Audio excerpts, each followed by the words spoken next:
Welcome to Try Not to Overthink It, where we explore the intricate landscape of mental health, well being, and everyday life. I'm RJ. I'm Khalil.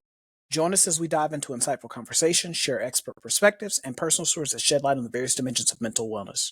Whether you're seeking guidance, inspiration, or a deeper understanding of the human mind, this podcast is your safe space to engage, learn, and navigate the journey to a happier, healthier self.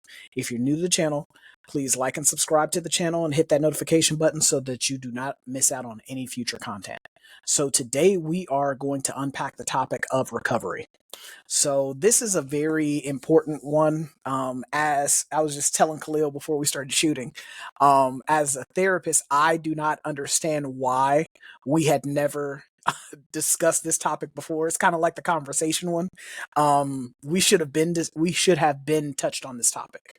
For me, I manage an inpatient clinic, and in my inpatient clinic, I tell my clients all the time that recovery is an everyday decision. Recovery looks different for everyone.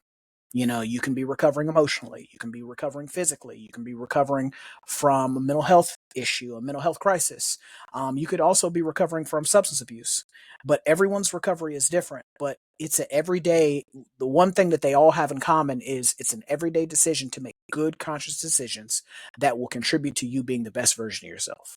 And so for a lot of us, we get caught up on being perfect. We get caught up on getting it right the first time or the second time. We're humans. We're infallible. We will make mistakes. We will slip and fall. We will sometimes fall down, find ourselves in the mud, sometimes find ourselves in the dirt. But it's not the falling down that's important. It's the getting back up and trying again and again and again and again and again and not getting discouraged. That is the important piece. And I thought it was important for us to unpack this topic and really kind of dive deep into it and kind of make things make sense for people. What do you think about that, Khalil? Yeah, I'm glad that we decided to touch on this topic because recovery in its nature, we take it as more leaning towards substance abuse recovery or mental health recovery, but from or even physical therapy recovery, right? We Mm-hmm. take it and we place it in these certain areas, but recovery is something that's applicable to a lot of different situations. I have a young lady that I have in private practice right now, and she's recovering from being in like multiple toxic, dysfunctional relationships, right? And it's left her with low self-esteem, right? It's left her with, a bit of paranoia, and it's left her heartbroken in this process of recovery, right, which by definition, right, a return to the normal state of health and mind and strength and well-being, right? That's the basic terminology. Well, if you're going through a divorce, there's going to be a time of recovery because if I'm aligned with one person and we've been working towards a common goal and then we separate, right, I'm going to have to do things on my own. And that's going to be a recovery because it's not normal for me to be by myself now, Yeah. right? I have to establish a new normal, right? Similar to COVID. People take that for granted. As a therapist, I don't. I talked to a young girl. Her parents sent her to me. She was homeschooled during COVID because some of her parents had some health issues, so they decided to homeschool her, and she was homeschooled for like 4 years straight. I mean, from 2020 on, right? Um, she's now getting back into school. She's only been going to school for this last year, since 2024 to 2025. And it was very difficult. We talked about the adjustment period. Her new normal was homeschooling, doing school online, only interacting with her siblings and some cousins, right? And her world was very small. And then she's sent back to school. And, there's some depression, there's some other things going on. And we had a good conversation. And you would think, a 12-year-old, they have some sort of ability to process, but they don't. Most people can't process heavy information and trauma until they're, closer to 25, right? And just looking at her perception of I mean, come on, 12-year-old having some suicidal ideations. right? She had lost a lot of family members during COVID, and she was like, you know, just very depressed. And she said, well, I didn't have, this is from coming from a 12-year-old, right? From the mouth of babes. I didn't have anybody to talk to. You know, her family was there, but they didn't know how she was processing, or they probably never asked how she was receiving this information that she could no longer play with her friends, that she could no longer go to school and interact with teachers, that her social life had been reduced, right? So we're in a process of recovery with her because her perception was life is over. It's a 12-year-old. You get what I'm saying? They're not thinking like we're thinking. Hmm. This is the new normal only for a small period of time. Hopefully we return. You know, she got depressed and then she got sick. It was crazy. And she was just giving me all this information. I realized I was like, well, she has to go through a process of recovery. And it's one of those things where I think we take for granted how fragile the human mind is because it's a supercomputer. You can throw it off. You can do something to disturb the mind. And then we have this, like, you know, we would call it a mental breakdown, right? The mind is fragile. You get what I'm saying? If it's used to, it's a computer that's used to patterns. You break the pattern, you're going to have to go through some form of recovery when the pattern is broken that it's used to following. And I think people take that for granted. And that we as people of color, I think it's kind of been ingrained or forced on us. Man, you just better bounce back. But get your stuff together, man. Go ahead, man. You get separated, you have a divorce, you get fired from a job, and people are like, pick yourself up by your bootstraps. That might take you working with a therapist to get there or a life coach. You get what I'm saying? It doesn't always have to be this intensive psychotherapy. You might need a life coach, somebody to push you and rebuild you because your self-esteem could suffer, like I talked about my one client. Right? And you need somebody to help you during that state of helplessness, right, in order to recover. Yeah, I agree with everything you just said. I think that for a lot of us, we have to recognize that recovery is not linear, it's a spectrum. Like, Mhm. there are going to be times where things are this way, there are going to be times where things are that way, but then also there's going to be times where things go up and down and they plateau out. For a lot of us, we have to understand that with recovery, it's a process. It's not just about accomplishing a goal. We get caught up in the end state of the journey, the end state of the goal, the end state of what we're hoping to accomplish, not understanding that the process. And I had this conversation with one of the other guys at church, and I was explaining to him that a lot of times the journey is what prepares you for the things that you were supposed to have. If God was to just pick you up and drop you at the end state of your story, you would not be prepared for the things that are at the end of the story. It is the things that you go through, the things that you survive, the things that you overcome, the things that you triumphed over that became part of your testimony that prepares you for what was to come ahead of you. And so for a lot of us, we have to just understand, trust the process. Trust the process. Everything that you go through is preparing you for what's to come ahead of you. And that it's very important to celebrate the milestones. It doesn't matter how small they are, it doesn't matter how inconsequential they may seem. We should always be celebrating when we're reaching goals. Because again, it's something about reaching a goal that you thought was out of the realm of possibility for you that encourages you to reach for that next goal, and then the goal after that and the goal after that. But I think that we also sometimes forget and undersell the importance of a support system. Yes. The people that you surround yourself with are going to be that are positive and constructive, because sometimes we surround ourselves with the wrong people. The people that you surround yourself with that are positive and constructive are going to be the ones that cheer you on.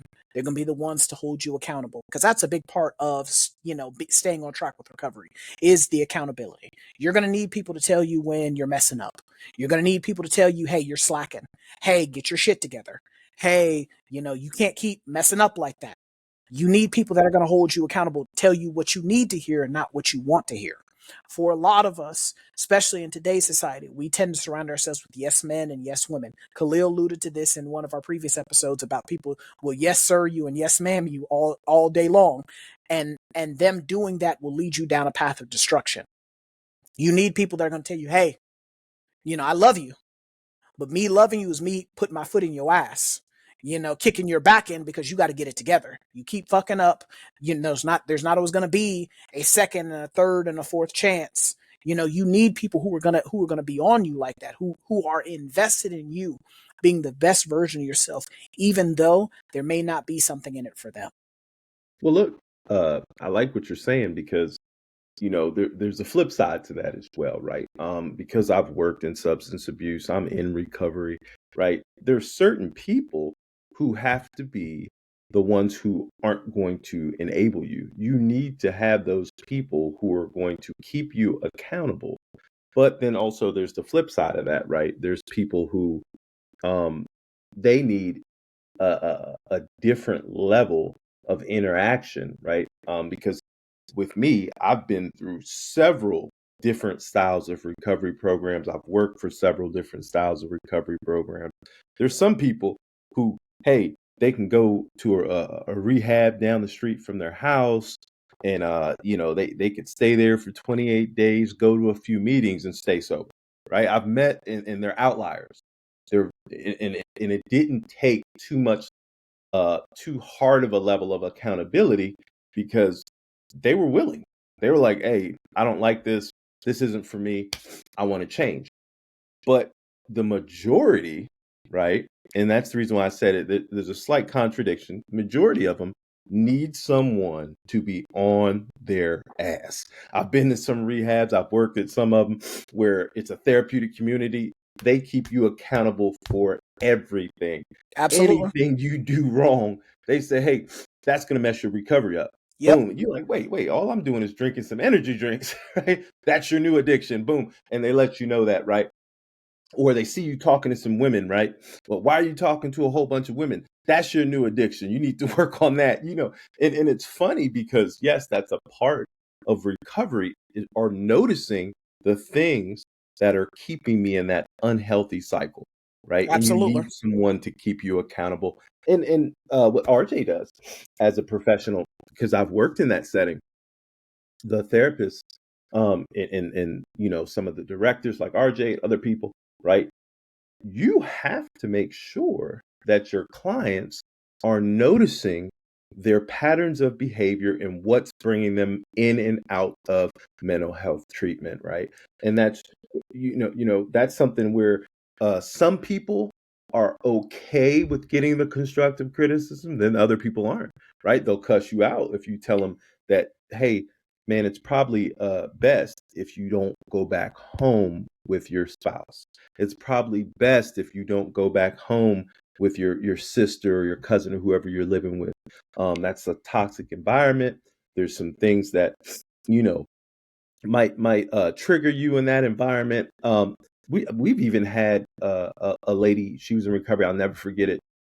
She probably was in her 60s, and she was trying to stay mentally well, and we got her case management, but her family had her watching their children, which is a different level of stress, right? you know, if you're mentally unwell, why are you watching all these adolescent kids? And I remember the case manager talking to her, and I remember I talked to her, and I was like, "Hey, you sure this is beneficial for you?" Right? And the family got mad, and different things started to happen, right? And we were causing all sorts of drama, but we had to. That change was needed because kids put you under stress. If you're not mentally well, you can't deal with kids running around your house. You can't be the primary babysitter if you need to be worried about yourself and your mental well being, right? And that shows you how crazy and dysfunctional some families are. Because, I mean, just for me, now that I got a little bit of education, I ain't got too much, but I got a little bit. I'm probably not going to put someone who's schizophrenic to watch over my kids. Just me, probably not. But regardless, right? It takes a group of supportive people to show you that, hey, this might not be the best situation for you in the long run. And you need people who are going to come down on you. That's the part about recovery where you don't see a lot of people want to go through and change, because that means I have to be held accountable. People are going to be on my ass, and I need to be responsible for my actions, right? In order to change, right? I got to start doing things different. That means it's going to be uncomfortable. We talked about that. That's the part of recovery I think people don't like. And it's not just for substance abuse recovery, mental health recovery, changing the way you do things after a breakup, a divorce. You know, um, uh, I had a funny conversation with somebody. We were talking about how come people don't know that after a breakup, the best way to get yourself back on track is not to jump into another relationship. I think myself and RJ have talked about that before. We But have. people do it all the time. But how come it's not standard, right? After a breakup, you need to take at least 6 months off, right? And need to get yourself back together. You need to recover, return to a normal state of being, right? Right. But you jump into another relationship. How come people don't know that, right? Because it's standard. I've heard people say, hey, the best way to get over that breakup, man, you gotta go find you another one. Mm-hmm. Well, I mean, I'm glad you touched on that, because the thing is, like, we at times have to unlearn maladaptive and unhealthy behaviors. Sometimes it takes someone holding a mirror up to you for you to recognize. It's no different than when we had the conversation about the food journals and how dietitians will make you do a food journal. Shit gets real when it's in front of you. When you're Yep. seeing, "Oh my god, I ate all of this food today." Yeah. You recognize at that point, because someone can tell you that you have a problem, someone can say that you need to fix yourself or you got to get yourself together, but it's not until you come to that realization that yourself that that when you come to that realization yourself, that you start to recognize that, hey, the way I'm doing things is not working. Because for most of us as human beings, and I've talked about this on this podcast, for a lot of us, we're lazy and we do things out of convenience. We travel the path of least resistance, and we will operate from a mindset of, this is what I've always been doing, this is what I'm used to, this is what I know, and so because I know this, I'm going to keep doing the same thing, because I'm afraid of unfamiliar. I'm afraid of doing something different. I'm afraid of stepping out on faith instead of trusting in my own self. And if you're a true believer, you have to put faith in something higher than yourself. But also at the same time, you also have to give yourself grace and mercy to recognize that you're not always going to get it right the first time. You're not always going to get it right the second time. Hell, you're not even going to get it right the third time, and sometimes the fourth time. We all fall down, but we have to get up, like the gospel song says. And so you have to give yourself some self-compassion, some grace, some mercy, and some patience. It's important to avoid rushing yourself. It's important for you to not take on more than you can handle at one time. It's no different than when you go to the gym. We all want to look like Arnold Schwarzenegger from God dang on Conan the Barbarian. Right, right. But guess what? You can't go in the gym and just throw up 500 on the squat rack, because you're going to crush yourself or blow your knees out. You work up to that. It's also another key thing. It's important for you not to compare yourself to other people. Stop comparing your progress to someone else's progress. Everyone runs their own race at their own pace. Comparing yourself to other people is dangerous. We see that Very a dangerous. lot in today's society, where you see people online, especially with social media. It's God social dang it. media. It Yeah. it kills me how people relationship goals, not realizing that you're only seeing the good part of their relationship. You're not seeing the off the camera, off the internet part of the relationship. So when we were all relationship goals for not Quavo and Cardi B, Offset and Cardi B. Cardi B. How Yeah, well yeah, did yeah. that relationship work out for both of those individuals now? How well Not did it well. work out? They're separated. So, and that's what I'm saying. And then they're just going back and forth with each other in songs and on social media. So it's like, come on now, like, let's stop. We have to recognize that for some people, it's okay to aspire to something.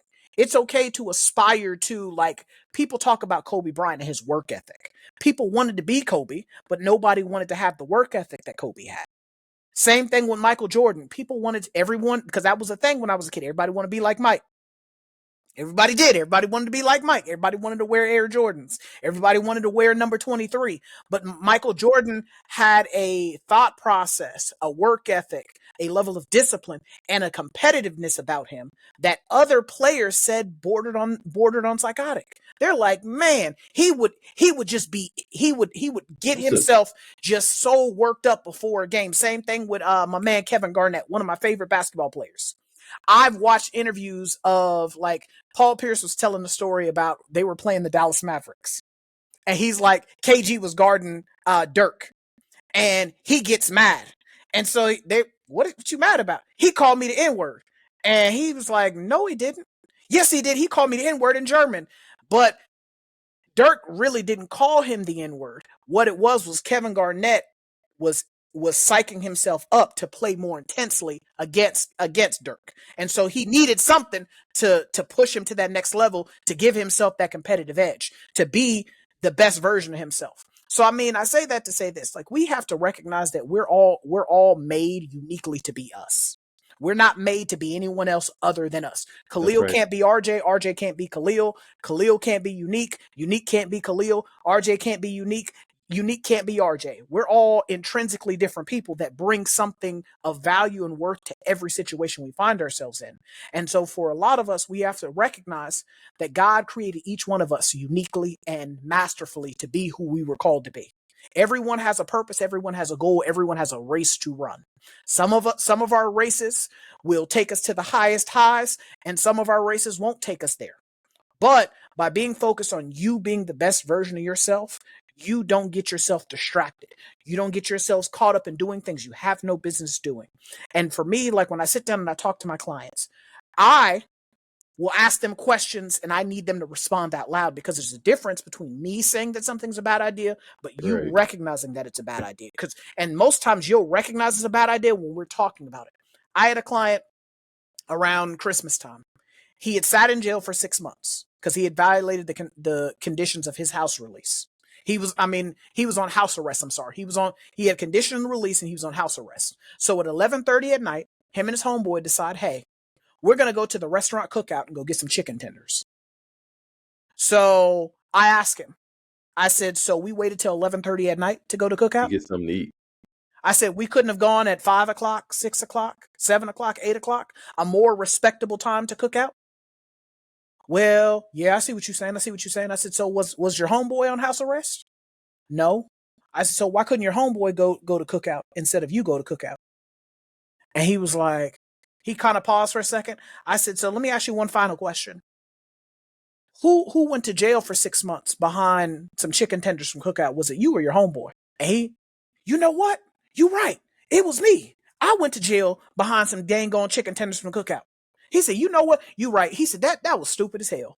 And I mean, he, like, just simple questions navigated him through it and allowed him to recognize that his thought pattern, his patterns of behavior caused a negative consequence that he didn't want for himself. So us having that conversation, just a simple conversation, wasn't super clinical, wasn't super deep, wasn't super, hey, you're an idiot, get it together, hey, that was dumb, da da da. No, I just had simple questions. We were sitting down, man to man, having a conversation. Having a conversation while, as a matter of fact, we were playing chess. We're playing chess and we're having a man to man conversation. And I'm just unpacking it and helping him process it. And a lot of times and that goes back to my point about having a support system. Sometimes you need people to ask you those questions out loud. My dad's bad about that. He'll ask you, what were you thinking when you did that? Walk me through that. That's just him. What were you thinking? That I remember that, uh, plain as day right now as at being almost 40 years old. What were you thinking? Like, he would ask, what were you thinking? I need you to walk me through step by step by step why you did what you did, like your thought process that went into that. And by having me and my siblings walk through our thought process and doing things, it allowed us to unpack and process and recognize, like, damn, I was tripping. That was really Well, stupid. look, dad is practicing real therapy because that's what they ask you. They say, "Hey, challenge your client and be curious," right? What, well, like, you ain't gonna come to me and I can't ask you nothing, right? I'm curious. Absolutely. I'm just curious. Why did you do that, right? But RJ, you touched on something earlier. Recovery looks different for everybody, right? Some people, like you said, because everybody needs a support system. I'm not saying that, but recovery looks different, right? So you had a client where, hey, you're just sitting down, shooting the breeze, playing chess, which involves the mind, right, and Mhm. thinking, and you're just being curious. You just asked them a question. Notice it didn't have to be in this heavy therapeutic setting, right? And the person just asked a question, and you helped him realize that, hey, that wasn't smart what I did with my friend because I had to suffer the consequences, right? Certain times, recovery, you just might need someone to challenge you. It doesn't even take a whole, 2-hour session or something where y'all are back to back and y'all are going through all this heavy cognitive processing. No, man, seriously, it just takes a conversation. I have a lady that I told you I'm dealing with, and a lot of times it's just I was curious. I said, hey, so what made you stay in a relationship where a person was speaking to you condescending often? you know, well, this is something that I kind of grew up with and I got used to, and it was better than my last one, so I just figured it'd be okay. And people get in this habit, right, of feeling that, hey, this is better than the last thing I had, right? Well, what if you come from a dysfunctional family, right? Or what if you, and we can even apply this to getting a job, right? Well, this job is paying me more than my last job, right? But it's stressful. You don't Mhm. have time to spend with your family. They treating you like anything, right? But it's paying me better than my last job. And you hear this from people. And, Mhm. and, and, and sometimes I get curious. Well, I have to. And I said, well, is this job, is this better than the last job you had? Is it benefiting you in a way besides the money? Is there something else that it's doing for you? What about your family? Do you have any time to spend with your family? I'm just curious, and I ask people questions sometimes, and they get these revelations. They're like, "No, it's not." Then why are you doing it? You know? And so if it's just for money, you can go you can go get money anywhere. You can go to a completely different job and get money. You can, the funniest thing is when I was just getting my master's, right? A buddy of mine was in retail. Right? They were paying $50,000, $60,000 for retail management, right? I've done retail management in the past, right? In my 20s, I did some retail management. I ran a whole store, right? But that wasn't a part of my goal in life, right? My goal was to work as a counselor, as a therapist. That was my goal, right? I could have taken that money because it sure enough was paying more than what I was getting paid when I first graduated, right? But it wouldn't been a part of my goal. So I asked people, I said, well, is this your long-term goal to work in this field? Is this your long-term goal? Is this going to get you to where you need to be? Right. And I say all that to say this. A lot of people do things in life and I think they fail to look at the long term. And that's a part of recovery. I had to learn that. I had some long-term goals, right? Being someone who's drug addicted, substance addicted. I mean, I had all sorts of addictions, right? It wasn't just drugs and alcohol, it was far more than that, right? I'm doing all these things, right, that are stopping me from achieving my goals. And when I started getting clean, I started getting mentors, I started going to recovery meetings, I started being around people who were doing positive things, right? They would ask me these curious questions. They would tell me, they say, hey, well, how's that working out for you? Right? Is that benefiting you right now? Right? Well, why are you working at that job? And it actually helped me think things through. And matter of fact, I had a sponsor who's real good at this. Long term, he would always keep me looking. Hey, is this going to help you in the long run? Or is that decision going to help you in the long run? It might help you right now, but what is it going to do for you in the long run? How's it going to help you achieve your goals? Right? Even in relationships, right? Relationship with a female, right? A relationship with someone who might be just meeting my goals right now, but what about in the long term, right? Women, same thing. That man might be meeting a need of yours right now, but what is it going to do in the long term? You need someone to ask you those questions, hold you accountable. You need to have that type of support system because the longer you go through life doing those same dysfunctional patterns that RJ alluded to, right? You'll find yourself in more situations where you're having these consequences uh, over and over and over again. And my favorite quote that I learned, I learned outside of recovery, but it's something that people use in recovery all the time. And it's, you're doing the same thing over and over again, expecting different results. That's insanity. Yep, definition of insanity. It's the definition of insanity. You're doing the same thing. And, Living the crazy life. la vida loca. And I'll do that. I'll see myself doing something like that. And I'll say, wow, I already did this before and it didn't work. Why am I doing it again? Right? This isn't helping me. That's recovery at its root, man. Being able to look at the patterns of your behavior and say, that's not right. That's dysfunctional. And guess what? Have the whereabouts to change it, right? And get people Absolutely. around you to help you change it.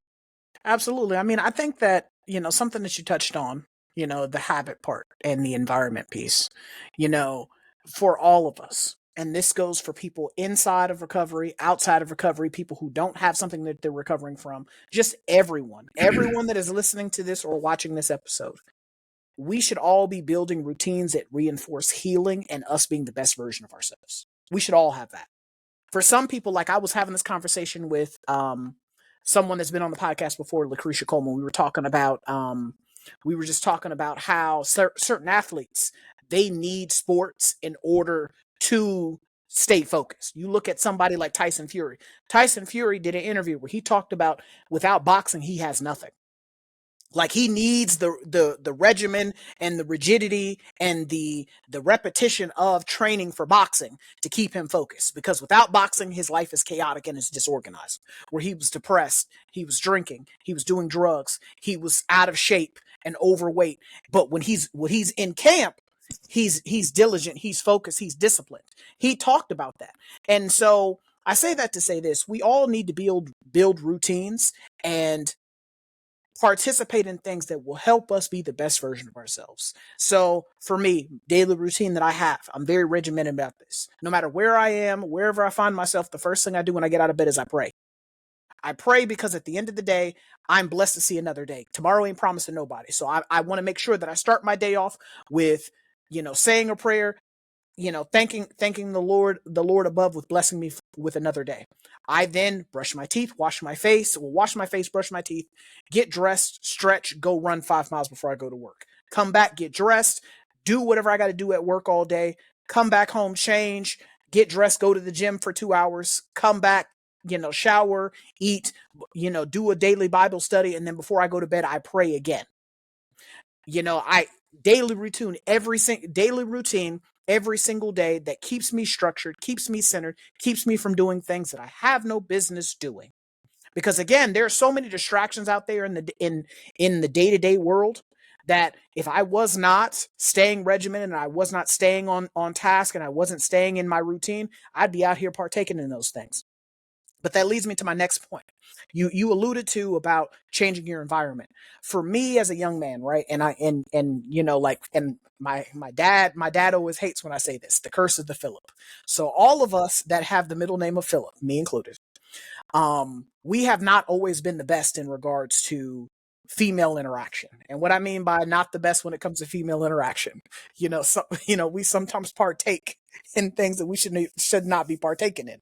And so watching my dad suffer the curse of the Philip, watching his father suffer the curse of the Philip, his father before him suffer the curse of the Philip, where you have you out here, you just can't stop yourself. And so for me, I was very intentional once I became an adult and I was aware of my actions had consequences. Seeing him, deal with the curse of the Philip, I had to recognize I wanted better for myself. So, every time he sees me, he asking me when I'm getting married, when I'm having kids, when I'm doing this, when I'm doing that. And I told him, you know, I'm very intentional and very purposeful about removing certain triggers, certain obstacles that will derail my progress into me being the best version of myself. I am very intentional and very purpose driven about breaking this generational curse known as the curse of the Philip. I am very intentional and very purposeful about breaking this curse of the generational curse known as the curse of the Philip. And the reason I'm very intentional and purposeful about that is, for me, I recognize as a child there were certain behaviors, certain patterns of belief, certain things that people would say that were unhealthy and not conducive to them being the best version of themselves. that were not conducive to them being in alignment with the Lord. So for me, as a man, as a true believer, and as a servant of the Lord, I truly believe in staying in line with the Lord. So for me, any woman that I've ever dated will tell you, I am a one woman person. Despite the triggers, despite the sundresses, despite in how hot it is outside. And listen, you laughing Dresses are because devilish. you They're laughing. devilish. They are listen when they created the sundress, whoever created the sundress and whoever created leggings, they are the tools of the enemy, because you would think that those are the only clothes that some people have. And Right. That's all I they you know, wear. and the Is thing them is, tights and leggings. like for me, I got eyes, and because I wear glasses, I can see real good. And so I have to be very intentional and very purposeful about looking down at the ground, looking away, looking past a person, looking up, like, because I will not be detracted or triggered or pulled or distracted off of my path and off of my calling and what I'm supposed to be doing. And so I had to stop hanging out with certain people, because I started to recognize that me hanging out with them was influencing certain thoughts. Me hanging out with them was influencing certain behaviors. Me hanging out me hanging out with them was encouraging certain things. And so if I'm not trying to be tempted, I'm not trying to be pushed, I'm not trying to be pulled, I'm not trying to be triggered, I had to remove those obstacles and those triggers that could derail me from being the best version of myself. And that's recovery, right? Uh, and I'm not just talking substance abuse, right? But that's recovery in itself. In substance abuse, we teach people, right? Your environment is a lot, right? If your environment's chaotic, if there's triggers in your environment, right? If you're around people, and sometimes you can't avoid certain things, right? But if you're in, like RJ, if you're in a work setting and you have somebody who's always constantly wearing suggestive clothes or anything like that, yeah, you might have to stay away from that person. And people, I don't get it in recovery when I'm telling you, if you suffer from lust, right? And I'm telling you, hey, you're not going to be able to have that type of contact or text certain females. You're not going to be able to have, interactions in a certain setting, uh, whether it be workplace or whether at a bar, or whether you're going to have to, like RJ said, put your head down and walk past that person, right? Absolutely. If you suffer with those problems, right? Mm-hmm. Uh, when we're talking to people and we're telling them that they can't do something, right? Especially in recovery, uh, you'll notice there's an instant, right? I mean, it's almost instant, right? And I think it's human nature to say, why? Why can't I go over there? I'm not going to do nothing, right? What are you implying, right? Well, what we're implying is you need to recognize your triggers, right? If every time you go to the bar to order some wings, you end up drunk, right? Maybe there's some temptation there that you're not noticing.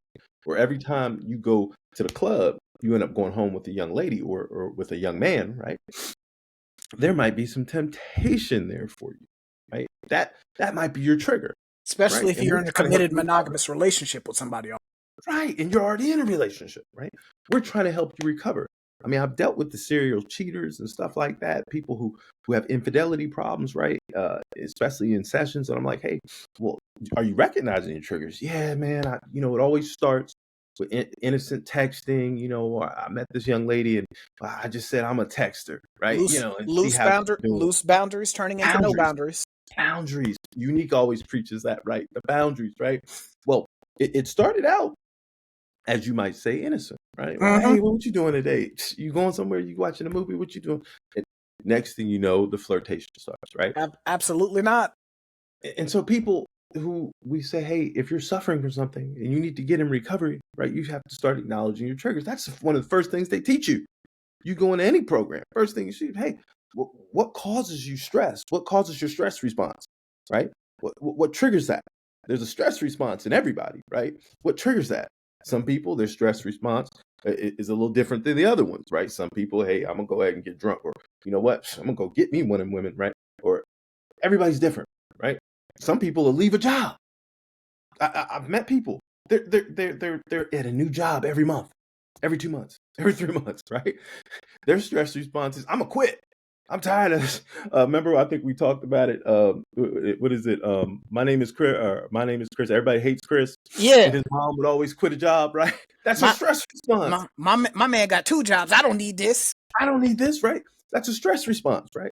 And it's when we're talking about recovery, right? We have to look at this, right? These patterns of behavior are unhealthy. And as soon as you tell someone they can't do something anymore, they want to fight back. Well, if you're in recovery, if you want to change what type of person you are and some of the patterns of your behavior, you got to start taking suggestions. That's one of the first Absolutely. things they told me when I went into an NA meeting. I used to go to these DC meetings, man, and it was pretty funny because you go to a DC meeting, it's like no other. They telling you everything under the sun. You be like TMI, right? But they throwing it all out there, and it was so real that sometimes, it shocked me. And I was like, I needed to hear that. I needed to hear that because that's my pattern of behavior. They were talking about jumping in and out of relationships. I remember this young lady saying that. She was like, man, she's like, that was my drug. That was my drug of choice. She was like, when I did not feel good, I wanted to change my mood, right? And this doesn't go for just people who get high. This goes for people who were sober. It's like, I want to change how I feel. I don't like how I feel about it, right? So I jump into a new relationship. I leave the one I'm in. She was like, that's my pattern of behavior. She's like, I do all that before I even relapse. She's like, Hmm. I start looking at my patterns of behavior. And you see people who are sober who do it. You know Hmm. what? This person, they don't make me feel good. I want to feel good. And they jump into another relationship, right? Absolutely. Where this job, I can't stand it. This job don't make me feel good. When did a job is supposed to make you feel good? It ain't. Never had a job that made me feel good going to it. I'm working. You get what I'm saying? But you'll hear this from people. You need to be in recovery. There's something you're missing there. There's a pattern of behavior that needs to change, and you need to recover. And when you tell people they can't do something, they get mad. It's like, hey, why don't you try to stay at this job? Like I said, I worked substance abuse, and we'd have guys at the halfway house, and they're quitting jobs because they don't like the manager, this and that. Hey, why don't you try to stay somewhere for 6 months? Even if you don't like it, just stay there for 6 months. Let's try to build you a resume up, Hmm. right? Let's try some consistency because regardless, we need to figure out what your triggers are. What's your stress release, like your stress response, like I said, right? And so we see this in people who get in these relationships as well, right? You need to be in recovery.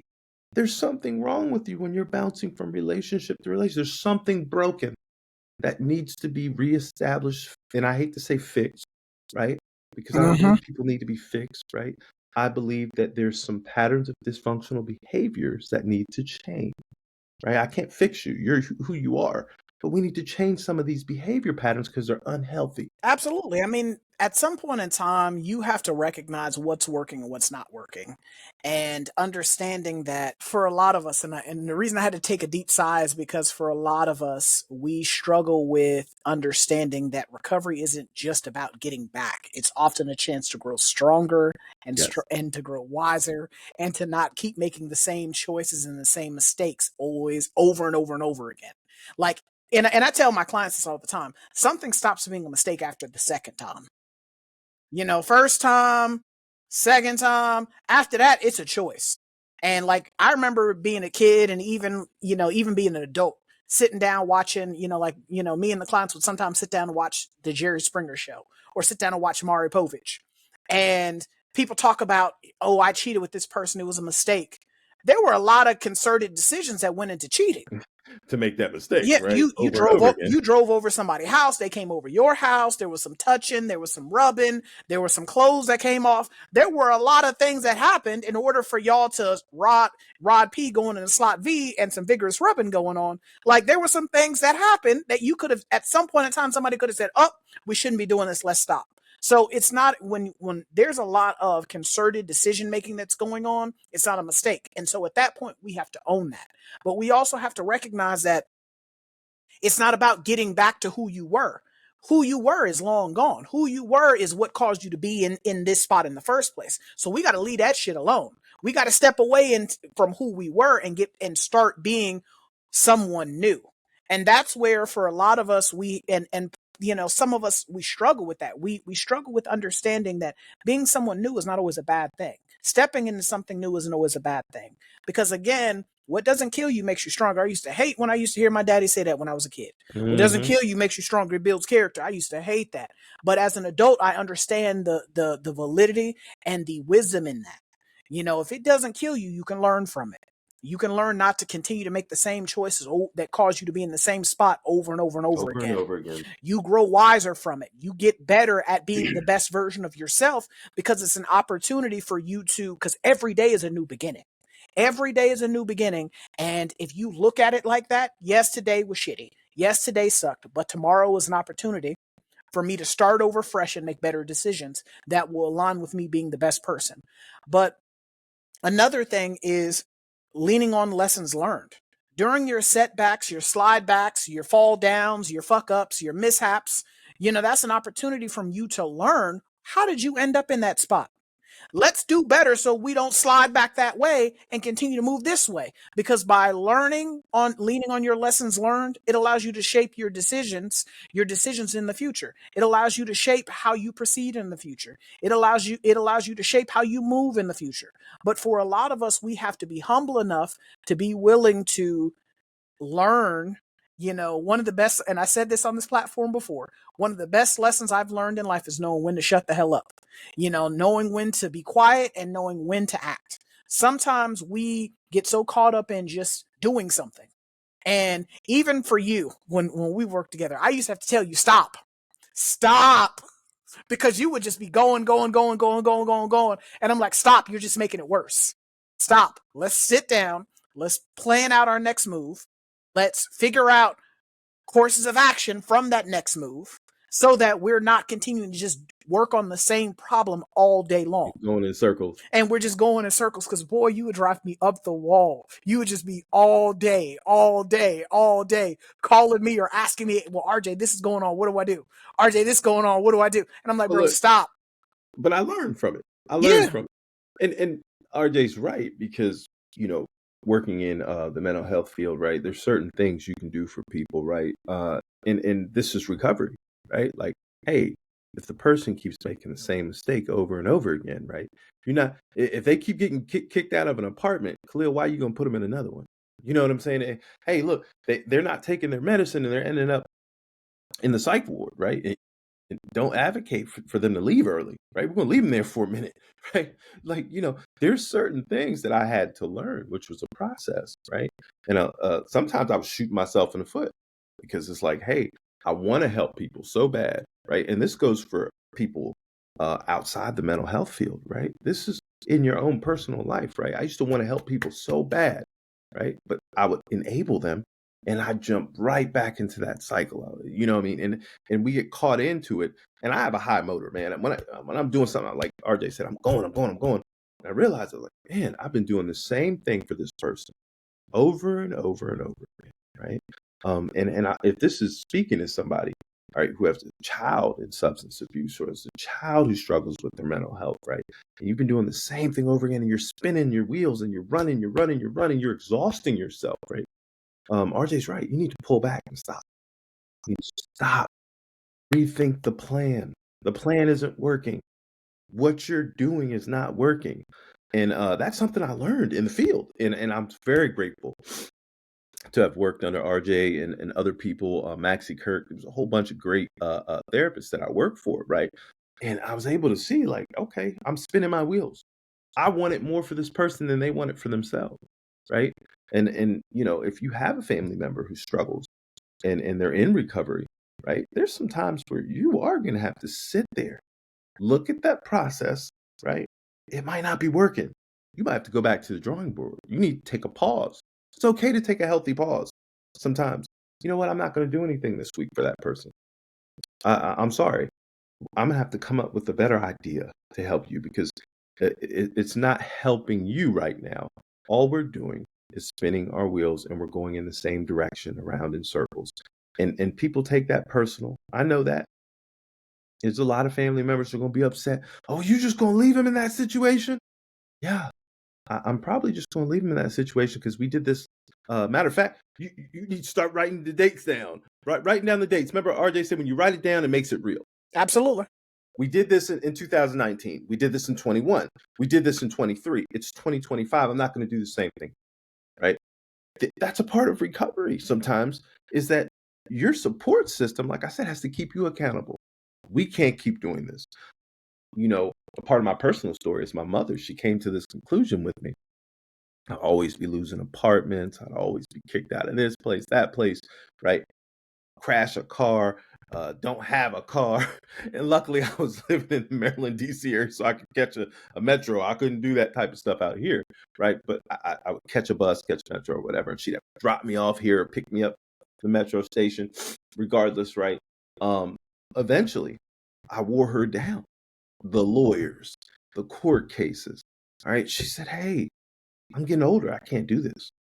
You know what I'm saying? You got to think about it. At the time I started getting clean, I was 31, 31, 32, right? As when I first really, I mean, come on, I've been in trouble so much. Yeah, I really wasn't worried about recovery. That was never my goal, right? I always said, well, I'll do something. I'm going to drink. I'm going to smoke me a marijuana. I'm going to do something. I'm never going to be completely sober, right? Well, that's what I used to think. And then by the time I got to about 31, 32, she was like, I can't help you. She had to pull her hands back. My sister, I had her for a little bit under my thumb. I was like, hey, I got you. You know what I'm saying? Shout out to my sister Aisha because she's always been, there for me. That's my homie. You know what I'm saying? We grew up together. She's a latchkey kid. She used to open the door for me as a kid to let me in the house. You know what I'm saying? She's only 4 years older than me. She had to take care of me. That was my first, that was my mom away from mom, right? And I used to go to her, ask her for money, this and that, and help me get a car, and blah blah blah. Everybody started pulling away. And I remember my grandmother before she got really sick. She was like, why are you doing this? This isn't you. She's like, why are you doing this to your mom? Don't you see you stressing her out? And I was like, I'm sorry. And my grandmother, she was one of my caretakers as well when I was younger. So I always looked up to her. And I was like, you're right. It was one of those eye openers, like, I am wearing everybody out. And people just started to pull back. And it's not like they didn't love me. They would tell me they loved me, but they could not do the same thing over and over. And my mom's good at that. She keep dates. She pull out the court paperwork. We did this. We did this. We did this already. We got you a car before. We helped you do this. We helped you do that. You know, I'm one of those. I'm one of them old school people. Man, I get my taxes. I'm going down to the to the used car lot, man. You know what I'm saying? Mm-hmm. And I ended up wrecking that car. The car would break down, right? These are things that I had to break these habits, y'all. This is recovery. When I'm talking recovery, I'm talking about the unhealthy relationships, the unhealthy spending habits, right? The unhealthy using and abusing of narcotics and drugs. I had to break that. And by the grace of God, I did. But I did not do it alone. I had to have people who were like, "Hey, I'm not going to spin with you in this wheel, in this tornado." As RJ said, Mm-hmm. you got to realize when you are the tornado, The right? storm. You're the storm, and Mm-hmm. people were like, "I'm not going to spin with you. I'm not going to do that, man. I'm gonna have to back up." Because You know what it I'm saying? eventually gets to a point to where it's exhausting and it's tiring and you become, part of the problem. And that's where, like, I've had that conversation with my clients before. I'm like, it gets to a point to where, because they get the same individual I was speaking about earlier that was in jail for 6 months. He was mad at his mom for leaving him in jail for 6 months. She could have came and got me. And like I told him, I said, you're a grown man. At some point in time, your mother deserves to be at peace. She deserves to be able to go to work and not have to worry about what's going on with her son. She should be able to go to work and not have to stress and worry and take off her job and run over here to go run over there to go do this to go do. She shouldn't have to do that. Like, you should love your mother enough to stop putting her in that type of mindset all the time. And when I had that conversation with him, he eventually, because he was mad at his mom, he wouldn't talk to her. He wasn't going to sign That's no what people they releases. get in their feelings. He Yeah, At that point, that's when he had to call his mom and he had to apologize. He called her and he apologized. I was standing right there when he dialed the number, called her and apologized for how he was acting. Because when I said that to him, it made it real for him.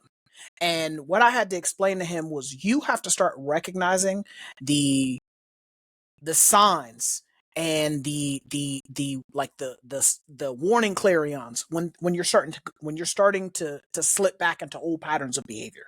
You got to start being able to stay on top of that, because a lot of times, by being proactive, it saves you from having to suffer through something. Where most of us get ourselves in troubles, we're reactive instead of proactive. Most people are concerned with the house being on fire once it's on fire, not concerned about what is the fire evacuation plan. Do we have homeowners insurance or any insurance of any kind if our house was a catch on fire? Then when you have nothing, oh my God, I didn't have homeowners insurance. What am I going to do? Whereas someone hits your car, if you got car insurance, you're like, oh, okay, I got car insurance. That's what car insurance is for.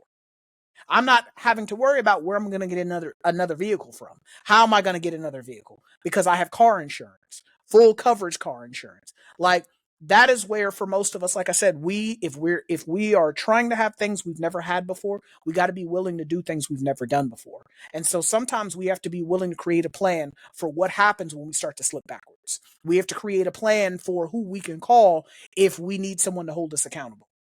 If we're feeling, because in therapy we have this thing called a safety contract, where somebody you would be able to call if you feel unsafe, somebody you'd be able to call in case things are going bad for you, places you'd be able to go or to call if you feel unsafe, or if things are starting to go bad for you. Like sometimes outside of the therapeutic setting and outside of the mental health setting, you have to create that safety contract with yourself and with other people, that that these people are going to help you stay on track. These people are people that you can call that are going to hold you accountable for your choices and your decision makings. And also at times, if you're messing up, put belt to behind to keep you on track. Sometimes every once in a while we need belt to behind to get us back on track. Ain't nothing wrong with a little attitude adjustment, with a little Right. corporal punishment. So sometimes you need that verbal belt to behind to get you back on track. People that are going Well, to it's tell you better than the other consequences, of right? going I'd to rather jail, hear, yeah, going to jail. or something of that nature. And so those things are all important. But for a lot of us, we have to get out of our own way. It starts with that. It starts with being humble enough to recognize I don't have all the answers by myself. I can't do it by myself. I need other people around me who are going to bring out the best in me, because again, for a lot of us, we tend to not make good choices. I'm a person that can tell you, as a person that's made a lot of bad choices. Notice I haven't said mistakes. I made a lot of bad choices. As a person that's made a lot of bad choices, I surround myself with winners, because winners inspire me to be better. When I'm seeing other people do great things, it makes me want to do great things. When I see other people get up and do the right thing, it makes me want to do the right thing. It holds me accountable because I don't want to disappoint those people that are part of my circle and a part of my team. And so, again, build yourself a team, build yourself a Justice League, build yourself a whatever big three, if you for those of you who play who are NBA fans, or Right. or a dream team, or your fantasy league for your fantasy football, whatever term, whatever euphemism you want to use, build that with people that are going to bring out the best in you, inspire the best in you, get you to do the things that you need to do instead of doing the things that you want to do. Because for most of us, where we find ourselves being in recovery, it's doing things that we want to do, not doing things that we need to do, that are what cause us to be in recovery in the first place. Right. So we are going to end the conversation there. This is Try Not to Overthink It signing out. I'm RJ. And I'm Khalil. If you like what you heard, we ask that you please like, share, subscribe, hit that notification button, because we can be found on YouTube as Try Not to Overthink It. If you would like to support us even more and you would prefer to listen to this episode instead of watch it, I don't know why you would, because we're some very good looking people. We can be found on Apple Podcasts, Google Podcasts, Audible, Anchor, Spotify, pretty much anywhere you can get your audio files, we can be located. If you would like to support us even further from that, because every little bit helps. We are on the road to, getting everywhere we can be. So any little bit helps, from the likes and subs and comments and shares and retweets and all of those different things. All of that little bit helps. If you'd like to support us even more, then, subscribing to the YouTube channel and subscribing, to the actual audio version of the podcast. We can be found on TikTok and on Instagram. The links will be down below, where we drop condensed versions or condensed parts of the episode on both Instagram and on TikTok. And then we also create content called Mindfulness Minutes, which are therapeutic topics that we talk about for 1 minute that will help you improve your day in some way, shape, or form. But this is us signing out, and we will catch you guys next time. Peace.